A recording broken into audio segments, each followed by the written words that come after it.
नमस्कार दोस्तों, good evening सभी को। गुड इवनिंग, जय हिंद।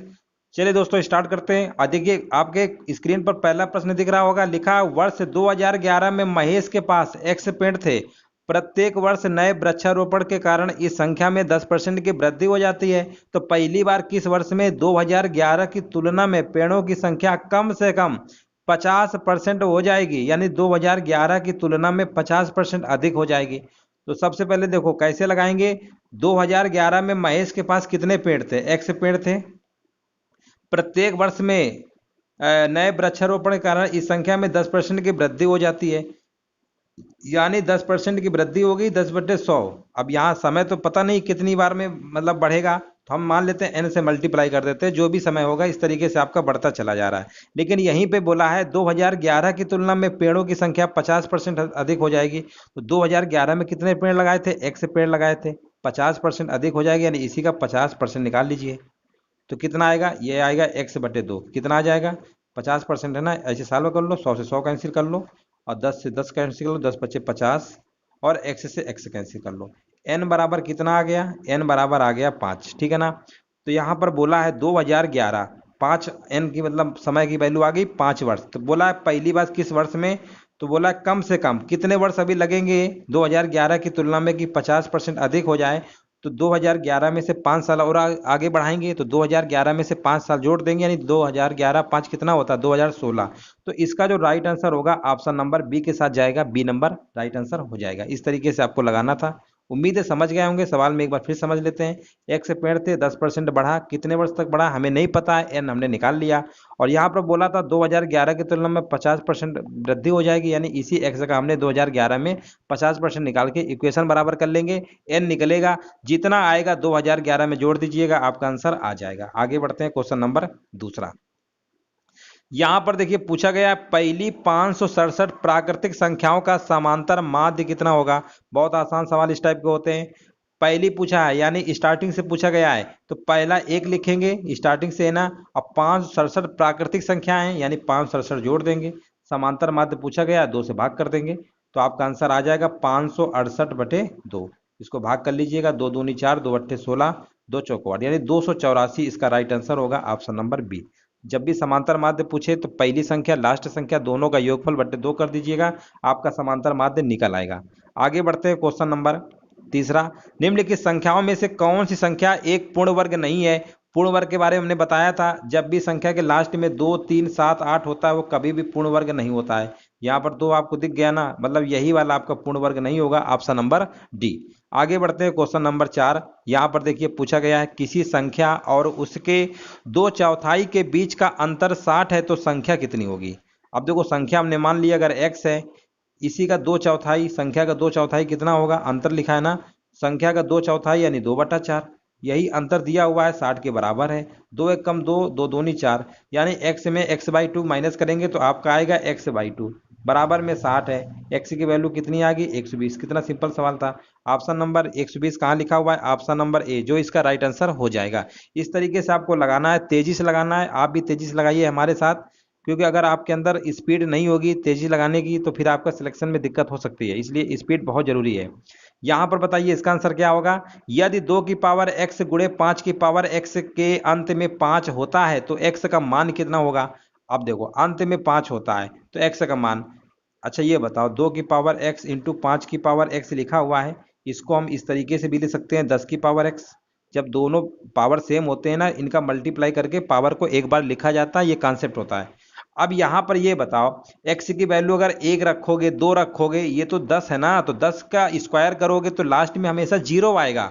कभी भी जीवन में 5 तो आएगा ही नहीं। अब बोल रहा है सवाल में x का मान कितना होगा।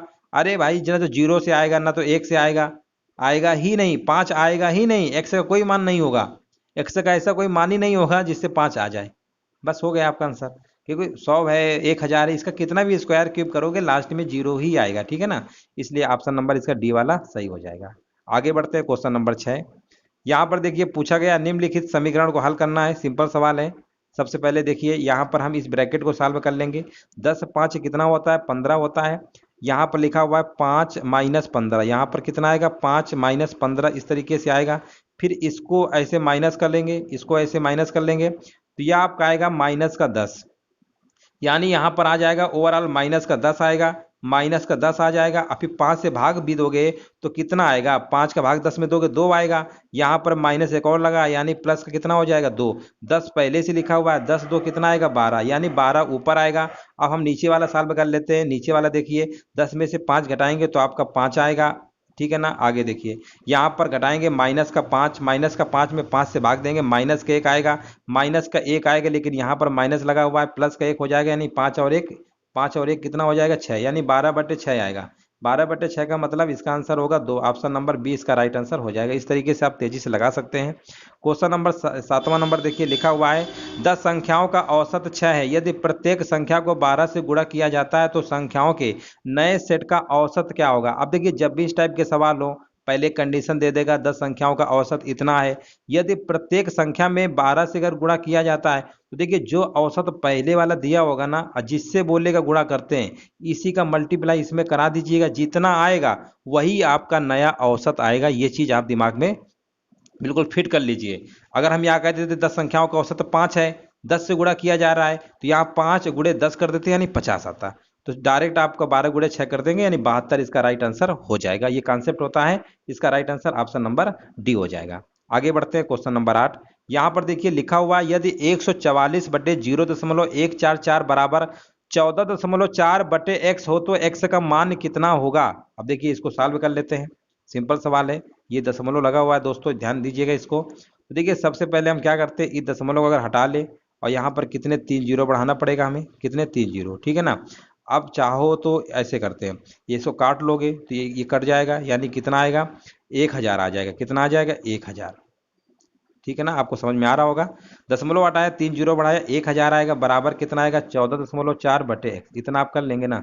ये दशमलव हटाएंगे फिर यहाँ पे जीरो बढ़ जाएगा, यानी x बराबर हमें निकालना है। ये कितने जीरो में 4, यानी जो भी आंसर आएगा, ये तो आपका कितना लिखा हुआ था, ये 14.4 लिखा था, ठीक है ना। तो ये जो आपका आंसर, ये हमने हटा लिया दशमलव तो जीरो बढ़ा लिया था। तो अब जो x की वैल्यू आएगी 144 तो आएगा ही, लेकिन यहाँ पर कितने जीरो में 4 जीरो है ना, 0.4 अंक में लगेगा, यानी 1 जीरो यहाँ बढ़ा के दशमलव लगा देंगे।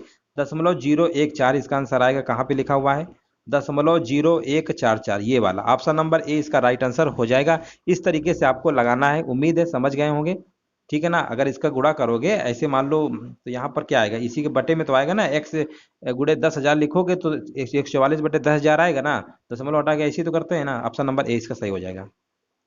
आगे बढ़ते हैं, क्वेश्चन नंबर अगला देखते हैं। यहाँ पर पूछा गया क्वेश्चन नंबर 9 लिखा हुआ है अर्जुन और विक्रम के वेतन में 2, 3, 5 के अनुपात में है। यदि उनके वेतन में क्रमशः 15%, 10% और 20% की वेतन वृद्धि की अनुमति दी जाती है तो उनके नए वेतन का अनुपात कितना होगा। देखिए अर्जुन विक्रम, यहाँ पर मान लेते हैं ये अर्जुन है, ये क्या है अर्जुन है, ये आपके विक्रम है, और आपके ये कौन से विजय, ठीक है ना। ये विक्रम हो गए, ये विजय। दोस्तों याद रखिएगा आपको तेजी से कैसे लगाना है। इनका जो रेशियो दिया हुआ था 2:3 और अनुपाते कितना था 5, ये आपको लिखा हुआ था क्वेश्चन पे। अब देखिए दोस्तों यहाँ पर वैल्यू बहुत कम है 2, 3, 5 का। यहाँ पर बोला है उनके वेतन में 15%, यानी इसमें 15% यानी 2 का 15% निकालेंगे ना तो डेसिमल में जाएगा, पॉइंट में जाएगा। तो अपने सुविधा के अनुसार यहाँ पर 1 जीरो बढ़ा लेते हैं, यहाँ भी बढ़ा लेते हैं, यहाँ भी बढ़ा लेते हैं, कोई दिक्कत नहीं होता है। अगर रेशियो में अगर एक नंबर में जीरो बढ़ाया गया है ना तो सभी में बढ़ाना पड़ता है, बस ये कॉन्सेप्ट होता है। अब देखिए 20 का अगर 15% बढ़ाया गया तो हम कहेंगे 20 का 15% बढ़ाया गया तो यानी क्या करेंगे 20 गुणे 15% बढ़ाया गया, यानी 100 में से 15 जोड़ देंगे, 115/100 आप निकालेंगे। 20 पंचे 100 होता है, 5 दूनी 10, 5 त्रिका 15, यानी पहला जो रेशियो आएगा 23 का आएगा। अब यहाँ पर देखो 30 लिखा हुआ है, यहाँ पर बोला है 10% बढ़ाया गया है, यानी 30 का ही हम क्या करेंगे 30 का ही 110/100 निकाल लेंगे। 10% बढ़ाया गया है ना, यानी 100 में से 10 बढ़ा देंगे पहले। अब 0 0 ऐसे काट लेंगे, 11 त्रिका 33, यानी 23 33 आना चाहिए। 23 33 तो आपको यही वाला दिख रहा है, बाकी चेक करने की जरूरत नहीं है। इसी प्रकार इसको भी चेक कर लीजिएगा तो आपका आंसर आ जाएगा, यानी 23 33 60 इसका आंसर आ जाएगा। तीसरा वाला आप निकाल लीजिएगा, यहीं से ऑप्शन मैच कर गया है, पूरा लगाने की जरूरत नहीं थी। चलिए अब आगे बढ़ते हैं, क्वेश्चन नंबर अगला। यहाँ से रीजनिंग हमारी स्टार्ट हो रही है और यहाँ पर क्वेश्चन को ध्यान से पढ़िए फिर आंसर दीजिए, इसका आंसर क्या होगा। चलो क्वेश्चन दिख रहा होगा अच्छे से। यहाँ पर देखिए लिखा हुआ है यदि जई को गाजर कहा जाता है, गाजर को बिलिम्स कहा जाता है, बिलिम्स को फूल कहा जाता है और फूल को पत्थर कहा जाता है, तो पत्थर को गुब्बारा कहा जाता है और गुब्बारे को खिलौना कहा जाता है, तो बताइए कलियां खिलकर क्या बनती हैं। दोस्तों सभी को पता होगा, कलियां खिलकर फूल बनती हैं। कलियां खिलकर क्या बनती हैं? फूल बनती हैं। अब मोस्टली बच्चे क्या करते हैं, वो कलियां वाला ढूंढेंगे कहाँ पे ये बोला गया है। ये आपको थोड़ा कॉमन सेंस लगाना है। कलियां खिलकर क्या बनता है? फूल। अब आपको ये ध्यान देना है फूल को क्या बोला गया है। तो आप कहेंगे फूल को पत्थर कहा गया है। जो फूल को बोला गया है वही उसका आंसर सही हो जाएगा, यानी ऑप्शन नंबर सी बस हो गया आपका आंसर। इस तरीके से आपको इसे लगाना था। आगे बढ़ते हैं क्वेश्चन नंबर 11। यहाँ पर देखिए पूछा गया है, 5 शब्द दिए गए हैं जिनमें से 4 किसी तरह से एक जैसे हैं और एक अलग है, बेमेल का चयन करना है। यहाँ पर देखिए अर्धव्रत है, अर्धविराम है, सेमीफाइनल है, सेमिनार है और यहाँ पर अर्धस्वरक है। तो दोस्तों थोड़ा सा आप ध्यान दीजिएगा, अर्धस्वरक यानी अर्ध यानी आधा की बात हो रही है, अर्धव्रत यानी आधा वृत्त की बात हो रही है, सेमिनार सेमिनार आपका तो सबसे अलग दिख रहा है, अर्धविराम यही भी आधा, तो कहीं ना कहीं ये आधे संबंधित है, लेकिन सेमिनार हमारा सबसे अलग हो जाएगा, यानी ऑप्शन नंबर सी इसका राइट आंसर हो जाएगा। आगे बढ़ते हैं क्वेश्चन नंबर 12। यहाँ पर देखिए पूछा क्या गया है, थोड़ा सा क्वेश्चन को छोटा करना पड़ेगा, पहले तो आप ऑप्शन को तो दिखाना ही पड़ेगा। चलो पहले क्वेश्चन पढ़ लेते हैं। यहाँ पर देखिए लिखा हुआ है, यदि P प्लस क्यू का अर्थ है P क्यू की बहन है, P भागे क्यू का अर्थ है P क्यू की माँ है और P गुणे क्यू का अर्थ है P क्यू का भाई है, तो पूछा गया है निम्नलिखित में से किसका अर्थ है ए डी की चाची, मामी, ताई, फूफी, बुआ, मौसी हैं। ये ऑप्शन आपके दिए गए हैं, ठीक है ना। इस तरीके से आपको लगाना है। तो देखिए थोड़ा सा क्वेश्चन को हल्का छोटा करना पड़ेगा, हमें मजबूरी है हमारी। चलो यहाँ तक तो काम हो जाएगा अब, ठीक है ना। चलो ऑप्शन चेक कर लेते हैं। यहाँ पर ए भागे ई दिया हुआ है, फिर यह डी, तो यहाँ पर पूछा गया क्या है, ए डी की चाची, मामी, ताई, बुआ, मौसी। तो ए अगर भाग वाला देखोगे ना तो यहाँ पर बोला ना पी क्यू की माँ है, तो हम बोलेंगे ए जो है ई की माँ है। ए जो है किसकी माँ है? ए जो है ई की माँ है। ए जो ई की माँ, ये मल्टीप्लाई वाला क्या बोला गया है? मल्टीप्लाई बोला गया है, पी क्यू का भाई है, तो हम बोलेंगे ई जो है डी का भाई है। ई जो है ई डी का भाई है, ई जो है डी का भाई। ये कभी ऐसा ताई, मामा, फुआ, मौसी तो बनाएगा ही नहीं, ये तो बिल्कुल ही गलत हो जाएगा। ऐसे ही चेक कर लेंगे, ऑप्शन नंबर दूसरा चेक कर लेते हैं। यहाँ पर भाग दिया हुआ है, इसका मतलब एफ जो है, यहाँ पर लिखा है ना पी क्यू की माँ है, इसी के अकॉर्डिंग हमें करना होता है। तो यहाँ पर हम बोलेंगे एफ जो है ए की माँ है, एफ जो है ए की माँ है, यानी ए की माँ कौन है? एफ है। एफ जो है ए की माँ है। अब इसको लेंगे ए और ए प्लस वाला ऊपर वाला है, पी क्यू की बहन है, तो हम बोलेंगे ए जो है ई की बहन है। ए जो है ई की क्या है? बहन है। ए जो है ई की बहन है। अब मल्टीप्लाई वाला लेंगे, मल्टीप्लाई वाला क्या बोला गया? पी क्यू का भाई है, तो हम बोलेंगे ई जो है डी का भाई है। ई जो है डी का भाई है, ये तो बनाएगा ही नहीं, ये भी ऑप्शन गलत है। तीसरा वाला चेक कर लीजिए, ए प्लस बी वाला। तीसरा वाला चेक करेंगे ना तो यहाँ पर देखिए पी प्लस क्यू का अर्थ है, यानी यहाँ पर पी क्यू की बहन है ना, तो यहाँ पर हम बोलेंगे ए जो है बी की क्या है? बहन है। ए जो है बी की क्या है? बहन है। अब भाग वाला चेक करेंगे, पी क्यू की माँ है, तो बोलेंगे बी जो है सी की माँ है। बी जो है सी की क्या है? माँ है। बी जो है सी की क्या है? माँ है। बी जो है सी की क्या है? माँ है। चलो ठीक है। आगे मल्टीप्लाई वाला देखेंगे ना तो बोलेंगे पी क्यू का भाई है। पी क्यू का भाई है मल्टीप्लाई में, तो बोलेंगे सी जो है डी का भाई है। सी जो है, हाँ ये वाला लग रहा है ऑप्शन सी जो है डी का भाई है। तो प्रश्न में क्या बोला गया था? प्रश्न में बोला गया है सी डी का भाई है, ठीक तो है। चलो यहाँ पर प्रश्न में क्या पूछा गया था तो बताइए। ए डी से, अच्छा ए डी से पूछा गया था ना, तो देखिए मम्मी, ये मौसी, बिल्कुल सही है। ये वाला ऑप्शन हो जाएगा, यानी ऑप्शन नंबर कौन सा हो जाएगा? ये मम्मी, मम्मी की मम्मी, मम्मी की बहन, मम्मी की मौसी तो होती है ना, बस यही तो पूछा गया था। तो ऑप्शन नंबर तीसरा वाला जो होगा राइट आंसर हो जाएगा। इस तरीके से आपको लगाना पड़ेगा, इस टाइप के सवाल आते भी हैं। 14 नंबर देखिए क्या पूछा गया है। यहाँ पर पूछा गया है एक भाषा में, यहाँ पर M O H U N, मोहू, रप्ट, पता नहीं जो भी लिखा है आप देख लीजिए। यहाँ पर लिखा हुआ इसका अर्थ है बुद्धिमान और परिश्रमी। यहाँ पर देखिए 3 वर्ड है ना, 1 2 3, तो इन तीनों में कुछ न कुछ हो सकता है, या तो बुद्धिमान हो गया या और या परिश्रम। इसके बाद ये जो लिखा हुआ है ना, इसका भी अर्थ दिया हुआ है परीक्षण और परीक्षाएं। यहाँ पर इन दोनों का दिया हुआ है परीक्षा और प्रश्न दिया हुआ है। इसका इसका अर्थ दिया हुआ ये। तो प्रश्न में क्या पूछा गया है, तो किस व्यंजक का अर्थ प्रश्न और उत्तर होगा। तो देखिए सबसे पहले आपको प्रश्न देखना है, प्रश्न पे कहाँ पे बात बोली गई है, तो आप कहेंगे प्रश्न कहाँ पे आ रहा है। तो देखिए यहाँ पर थोड़ा सा ध्यान दीजिए, ये वाला, ये जो आपका लिखा है ना जे के और ये एल वाई जी लिखा हुआ है ना, इसी का अर्थ बता रहा था क्वेश्चन में, परीक्षा और प्रश्न है। इसका मतलब प्रश्न में या तो ये वाला होगा या तो ये वाला होगा, या तो जेक वाला आएगा या एल वाई जी वाला आएगा, इन दोनों में कोई एक आएगा। तो आप थोड़ा ऑप्शन में दौड़ा लीजिए, ऑप्शन में आप दौड़ा लीजिए। प्रश्न वाले में हमने बताया ना, प्रश्न वाले में ये तो ये वाला होगा, ये तो ये वाला, दो में कोई एक होगा। और आप ऑप्शन देख रहे हैं तो यहाँ पर इसका तो नामो निशान नहीं है। चलो बढ़िया है, इसका तो नामो निशान किसी ऑप्शन में नहीं, हमारे लिए तो और आराम हो गया। LYG आपको यहीं पे केवल दिख रहा है और किसी ऑप्शन में दिख नहीं रहा है। ये तो आप इसको कंपेयर कराइए, लेकिन हमने आंसर यहीं से पकड़ लिया तो बस यही आपका सही हो जाएगा, क्योंकि यहीं पे आ रहा है। अब ये हो सकता है सीक्वेंस आपका आगे पीछे हो क्रम में, ठीक है ना। प्रश्न और उत्तर लिखा है, जरूरी नहीं है कि प्रश्न का ये वाला आए। देखो प्रश्न का ये वाला आ रहा है, आपका बीच में आ रहा है ना। तो इस तरीके से यहीं से आपको कॉमन सेंस लगा लेना है, पता कर लेंगे। आप पूरा न लगाइएगा, पूरा लगाएंगे तो भी यही आंसर आएगा, चाहे तो आप कर सकते हैं। इसका right answer option number A हो जाएगा। आगे बढ़ते हैं। यहाँ पर देखिए पूछा गया 4 संख्याएं दी गई हैं, जिनमें से 3 किसी तरह से एक जैसी हैं और एक भिन्न है। उस संख्या का चयन करें जो बाकी से भिन्न है। अब देखो, अब यहाँ पर देखो, यहाँ से संख्या जो है बड़ी है, फिर कम हो रही है, फिर कम हो रही है, फिर कम, इस तरीके से हो रहा है, आपको दिख रहा है। तो हम स्टार्टिंग करते हैं छोटे से, यानी यहाँ पर एक को लेते हैं, पहले इसको लेते हैं एक। यानी दोस्तों 1 गुणे 1 अगर हम करते हैं तो कितना आता है, आप कहेंगे 1 आएगा। देखो 1 आ रहा है। अब हमने कहा जो एक अगला आया है इसमें से 2 गुणा कर दो, तो आप कहेंगे 1 गुणे 2 कर देंगे तो 2 आएगा। देखो 2 आ भी रहा है, कोई दिक्कत नहीं है। मतलब दुगुना किया ना, अब 2 आया ना, 2 का 3 गुना करिए। अब 2 का तिगुना करोगे तो कहोगे 2 तिरका 6, यानी यहाँ पर 6 आना चाहिए था, यहाँ पर 6 आना चाहिए था। फिर 4 गुना करोगे तो 24 आएगा, देखो आ भी रहा है। 5 गुना करोगे 24 का, 5 गुना 120, और 120 का 6 गुना करोगे 720, यानी यहाँ पर 6 आना चाहिए था। तो यहाँ पर बोला बाकी अन्य से भिन्न है, तो यही सबसे भिन्न है। सबसे भिन्न आपको कौन दिख रहा है, 2, 24, 120 तो सही अपनी जगह दिख रहा है। सबसे आपको गलत यही है, 8 ही सबसे अलग है, तो यही वाला ऑप्शन सही होगा, बी नंबर इसका। आगे बढ़ते हैं क्वेश्चन नंबर 16। यहाँ पर देखिए पूछा गया है, यहाँ पर लिखा हुआ है निम्नलिखित एक कथन और उससे संबंधित 2 निष्कर्ष दिए गए हैं।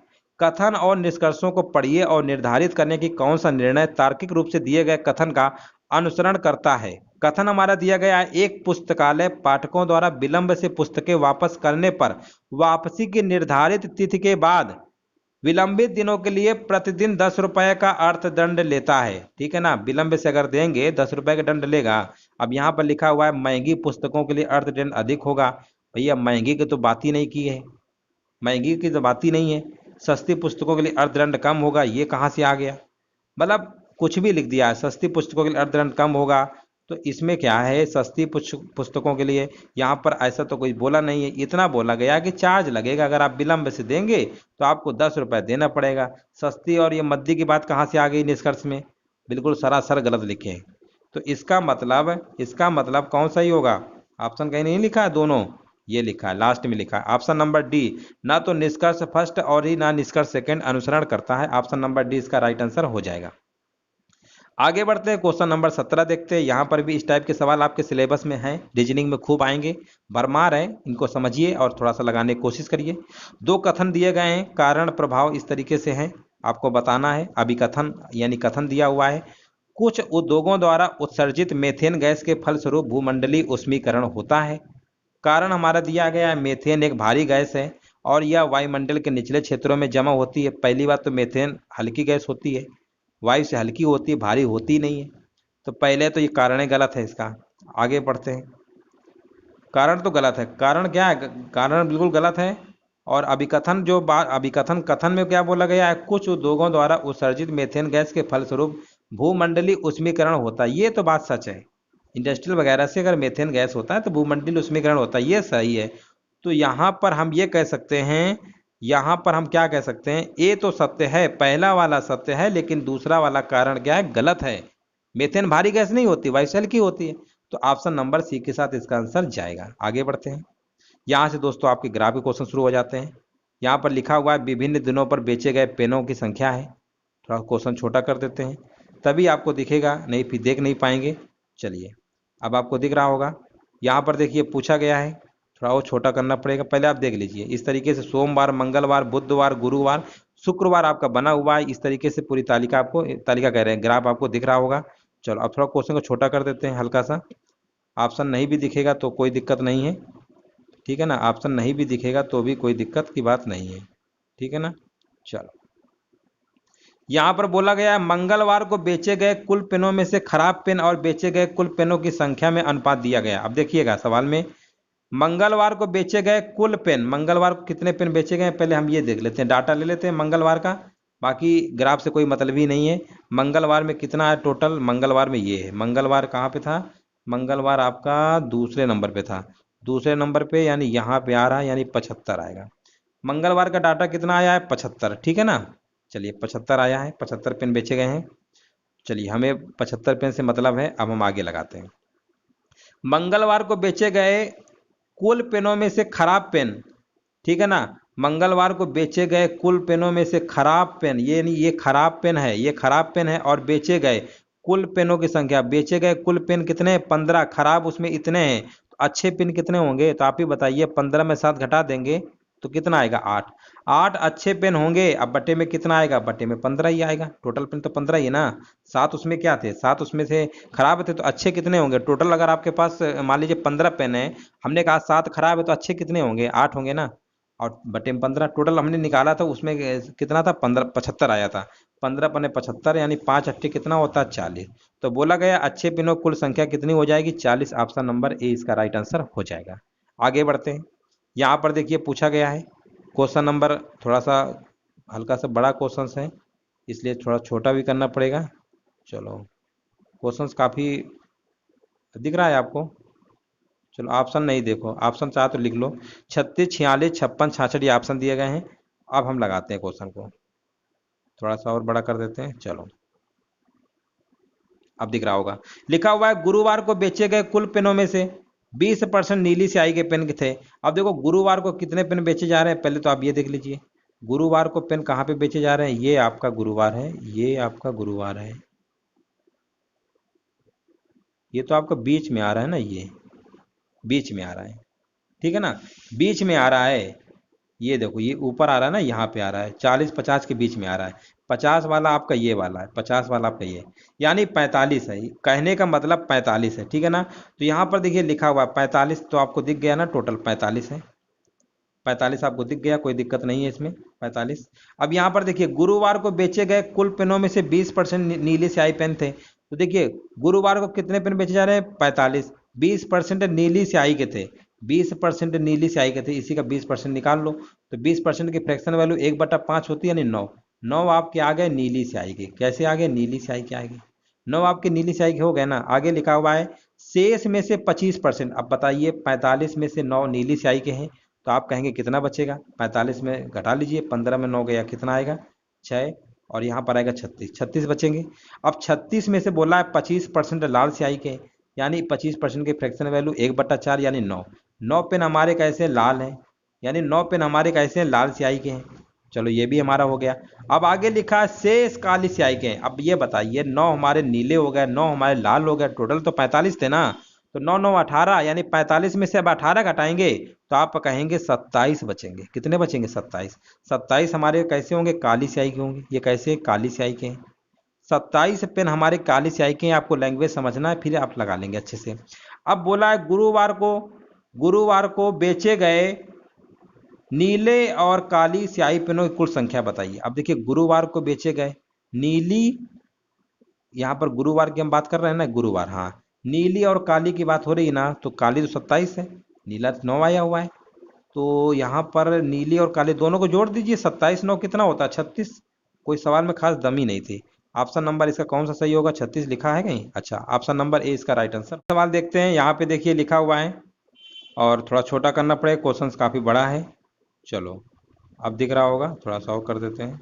चलो यहाँ पर देखिए पूछा गया है सोमवार और मंगलवार को एक साथ बेचे गए। अब देखिए सोमवार तो 20 से कुछ ऊपर है ना, यानी यहाँ पे 20-25 के बीच में आएगा, यानी सोमवार का तो आपका आ गया 25, मंगलवार की बात करेंगे तो आप मंगलवार बोलेंगे ना 75 है, ठीक है ना, इन्हीं के बीच में क्या अंतर पूछा है, चलो ये तो हमारा आ गया, अंतर निकालना है, टोटल कितना हो गया 100 हो गया। अब यहाँ पर लिखा हुआ है आगे गुरुवार और शुक्रवार, अब गुरुवार की अगर हम बात करते हैं, गुरुवार आपका कितना है, गुरुवार तो आपको ये दिख ही रहा है कितना है 40 है, और शुक्रवार कितना है आपका, गुरुवार आपका 45 दिख रहा है, ये थोड़ा बीच में है ना इसके, हाँ ठीक, गुरुवार आपका देखो इससे सोचना पड़ेगा, दिमाग लगाना पड़ेगा, गुरुवार आपका 45 है, शुक्रवार आपका सीधे सीधे 50 है, यानी कितना आएगा 95, अंतर पूछा गया 100 95 में अंतर निकाल लेंगे 5, कहीं 5 लिखा हुआ था, बिल्कुल लिखा हुआ था। ऑप्शन नंबर सी इसका राइट आंसर हो जाएगा। तो उम्मीद है दोस्तों आपको समझ में आ गया होगा। इस टाइप के जितने भी क्वेश्चंस थे हमने काफ़ी लिए हैं, मैथ के, रीजनिंग के, और एक हमने ग्राफ का भी लिया है। जैसे भी लगा हो दोस्तों वीडियो में कमेंट करके बता सकते हैं। वीडियो देखने के लिए दोस्तों धन्यवाद।